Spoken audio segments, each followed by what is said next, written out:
ನಮಸ್ಕಾರ ವೀಕ್ಷಕರೇ, ಮತ್ತೊಂದು ಅಡುಗೆಗೆ ಸ್ವಾಗತ. ಇವತ್ತು ನಾವು ತುಂಬಾ ಸುಲಭವಾಗಿ ಮನೆಯಲ್ಲಿ ಬಟರ್ ಸ್ಕಾಚ್ ಐಸ್ ಕ್ರೀಮ್ ಹೇಗೆ ಮಾಡೋದು ಅಂತ ನೋಡೋಣ. ಮೊದಲಿಗೆ ಒಂದು ತಟ್ಟೆನ ತೆಗೆದುಕೊಳ್ಳಿ. ಒಂದು ಡ್ರಾಪ್ನಷ್ಟು ಎಣ್ಣೆ ಹಾಕಿ ತಟ್ಟೆಗೆ ಸವರಿಟ್ಕೊಳ್ಳಿ. ಅದಾದಮೇಲೆ ಒಂದು ದಪ್ಪ ತಳ ಇರೋ ಪಾತ್ರೆನ ಒಲೆ ಮೇಲಿಟ್ಟು 1/3 ಕಪ್ನಷ್ಟು ಸಕ್ಕರೆನ ಹಾಕಿ ಕರಗಿಸೋದಕ್ಕೆ ಇಡಿ.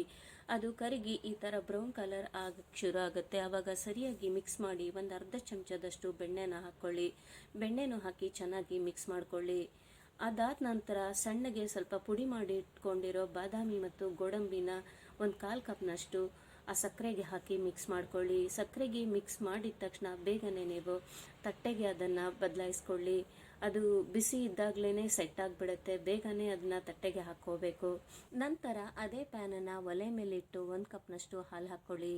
ಅದಾದಮೇಲೆ 2 ಚಮಚದಷ್ಟು ಹಾಲಿನ ಪೌಡರ್ ಹಾಕ್ಕೊಳ್ಳಿ. ಅದಾದಮೇಲೆ 2 ಚಮಚದಷ್ಟು ಕಸ್ಟರ್ಡ್ ಪೌಡರು, ಆಮೇಲೆ ಒಂದು 1/4 ಕಪ್ನಷ್ಟು ಸಕ್ಕರೆನ ಹಾಕ್ಕೊಳ್ಳಿ. ನಾನಿಲ್ಲಿ ಬ್ರೌನ್ ಶುಗರ್ ಹಾಕ್ಕೊಂಡಿದ್ದೀನಿ. ನೀವು ಬೇಕಿದ್ರೆ ಬಿಳಿ ಸಕ್ಕರೆನೇ ಹಾಕ್ಕೋಬೋದು. ಹಾಕಿ ಎಲ್ಲವನ್ನು ಮಿಕ್ಸ್ ಮಾಡಿ ಸಣ್ಣ ಉರಿಯಲ್ಲಿ ನಿಧಾನಕ್ಕೆ ಮಿಕ್ಸ್ ಮಾಡ್ತಾ ಇರಿ. ಕಸ್ಟರ್ಡ್ ಪೌಡರು ಬೇಗ ಗಂಟಾಗೋದ್ರಿಂದ ಬಿಡದೆ ಕೈ ಆಡಿಸ್ತಾ ಇರಿ. ಮಿಕ್ಸ್ ಮಾಡಿ ಸ್ವಲ್ಪ ಹೊತ್ತು ನೀವು ಬೇಯಿಸಿದ ಮೇಲೆ ಈ ಥರ ತಿಕ್ಕಾಗ್ತಾ ಬರುತ್ತೆ. ಈ ಥರ ತಿಕ್ಕಾಗಿ ಗಟ್ಟಿ ಆದಮೇಲೆ ಸ್ಪೂನ್ ಮೇಲೆ ಒಂದು ಬೆರಳೆಳೆದು ನೋಡಿ. ಹಿಟ್ಟು ಆ ಕಡೆ ಈ ಕಡೆ ಸಪ್ರೇಟ್ ಆಗಿದೆ ಅಂದರೆ ಕನ್ಸಿಸ್ಟೆನ್ಸಿ ಸರಿಯಾಗಿದೆ ಅಂತ. ಈ ರೀತಿ ಬಿಡದೇನೆ ಕೈ ಆಡಿಸ್ತಾ ಇರಿ. ಈಗ ರೆಡಿ ಆಗಿದೆ. ಅದನ್ನು ನಾನು ಒಂದು ತಟ್ಟೆಗೆ ಆರಿಸ್ಕೊಳ್ಳೋದಕ್ಕೆ ಹಾಕ್ಕೊತಾ ಇದ್ದೀನಿ. ಇದು ಚೆನ್ನಾಗಿ ಆರಬೇಕು. ಕಸ್ಟರ್ಡ್ ಪೌಡರ್ನ ಮಿಕ್ಸ್ಚರನ್ನು ಆರೋದಕ್ಕೆ ಸ್ವಲ್ಪ ಹೊತ್ತು ಪಕ್ಕಕ್ಕೆ ಎತ್ತಿಟ್ಬಿಡಿ. ಅದಾದಮೇಲೆ ಅದಕ್ಕಿಂತ ಮುಂಚೆನೇ ಸೆಟ್ ಮಾಡೋಕ್ಕೆ ಇಟ್ಕೊಂಡಿರೋ ಬಟರ್ ಸ್ಕಾಚನ್ನು ಈ ರೀತಿ ಪೀಸ್ ಮಾಡಿಕೊಂಡು ಒಂದು ಪ್ಲಾಸ್ಟಿಕ್ ಕವರಲ್ಲೋ ಅಥವಾ ಈ ರೀತಿ ಪೇಪರಲ್ಲೋ ಕುಟ್ಟಿ ಸ್ವಲ್ಪ ಪುಡಿ ಮಾಡಿಕೊಳ್ಳಿ.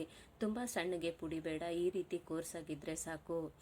ಅದಾದಮೇಲೆ ಆರೋದಕ್ಕೆ ಇಟ್ಕೊಂಡಿರೋ ಕಸ್ಟರ್ಡ್ ಪೌಡರ್ ಮಿಕ್ಸ್ಚರನ್ನು ಒಂದು ಬೌಲಿಗೆ ಹಾಕ್ಕೊಂಡು 1 ಗಂಟೆ ಫ್ರೀಝರ್ನಲ್ಲಿ ತಣ್ಣಗಾಗೋದಕ್ಕೆ ಇಡಿ. ನಂತರ ಒಂದು ಮಿಕ್ಸಿ ಜಾರ್ ತೆಗೆದುಕೊಂಡು ಅದಕ್ಕೆ ಒಂದು 1/4 ಕಪ್ನಷ್ಟು ಸಕ್ಕರೆ ಹಾಕಿ ಸಣ್ಣಗೆ ಪುಡಿ ಮಾಡಿ ಇಟ್ಕೊಳ್ಳಿ. ಅದಾದಮೇಲೆ ಒಂದು ಅರ್ಧ ಕಪ್ದಷ್ಟು ಕೆನೆನ ತೆಗೆದುಕೊಳ್ಳಿ. ಈ ರೀತಿ ರೆಡಿಮೇಡ್ ಕ್ರೀಮ್ ಆದರೂ ಆಗ್ಬೋದು, ಇಲ್ಲ ಹಾಲು ಕಾಯಿಸಿ ತೆಗೆದಿರೋ ಕೆನೆನಾದರೂ ಆಗಿರ್ಬೋದು. ಅದನ್ನು ಒಂದು ಮಿಕ್ಸಿ ಜಾರಿಗೆ ಹಾಕಿ 3 ಚಮಚದಷ್ಟು ಪೌಡರ್ ಸಕ್ಕರೆನ ಹಾಕಿಬಿಟ್ಟು ಒಂದು 2-3 ಸತಿ ಚೆನ್ನಾಗಿ ಬ್ಲೆಂಡ್ ಮಾಡಿ. ಅದಾದಮೇಲೆ ಫ್ರೀಝರಲ್ಲಿ ಇಟ್ಟಿರೋ ಕಸ್ಟರ್ಡ್ ಪೌಡರ್ ಮಿಕ್ಸ್ಚರನ್ನು ಅದಕ್ಕೆ ಹಾಕಿ ಚೆನ್ನಾಗಿ ಬ್ಲೆಂಡ್ ಮಾಡಿ. ಚೆನ್ನಾಗಿ ನೊರೆಯಾಗಿ ಗ್ರೈಂಡ್ ಮಾಡ್ಕೊಳ್ಳಿ. ಗ್ರೈಂಡ್ ಮಾಡ್ಕೊಂಡಿರೋ ಮಿಕ್ಸ್ಚರನ್ನು ಒಂದು ಏರ್ ಟೈಟ್ ಕಂಟೈನರ್ಗೆ ಹಾಕ್ಕೊಂಡು ಮುಂಚೆನೇ ರೆಡಿ ಮಾಡಿ ಇಟ್ಕೊಂಡಿರೋ ಬಟರ್ ಸ್ಕಾಚ್ ಮಿಕ್ಸ್ಚರನ್ನು ಅದರೊಳಗಡೆ ಹಾಕಿ ಮಿಕ್ಸ್ ಮಾಡಿ ಮೇಲೇನೂ ಸ್ವಲ್ಪ ಹಾಕ್ಕೊಳ್ಳಿ. ನಂತರ ಒಂದು ಪ್ಲಾಸ್ಟಿಕ್ ಕವರು ಅಥವಾ ಕ್ಲಿಂಗ್ ರ್ಯಾಪನ್ನು ಏರ್ ಟೈಟ್ ಕಂಟೈನರ್ ಮೇಲೆ ಏರ್ ಹೋಗದೆ ಇರೋ ಥರ ಕವರ್ ಮಾಡಿ. ಅದಾದಮೇಲೆ ಏರ್ ಟೈಟ್ ಕಂಟೈನರ್ ಬಾಕ್ಸ್ ಕವರನ್ನು ಮುಚ್ಚಿ ಡೀಪ್ ಫ್ರೀಝರಲ್ಲಿ 8 ಗಂಟೆನ ಇಡಿ. ಒಂದು ಹೋಲ್ ನೈಟ್ ಆದರೂ ಇಡ್ಬೋದು. ಮರುದಿನ ಅಥವಾ 8 ಗಂಟೆ ನಂತರ ಐಸ್ ಕ್ರೀಮು ಈ ರೀತಿ ಸೆಟ್ ಆಗಿರುತ್ತೆ.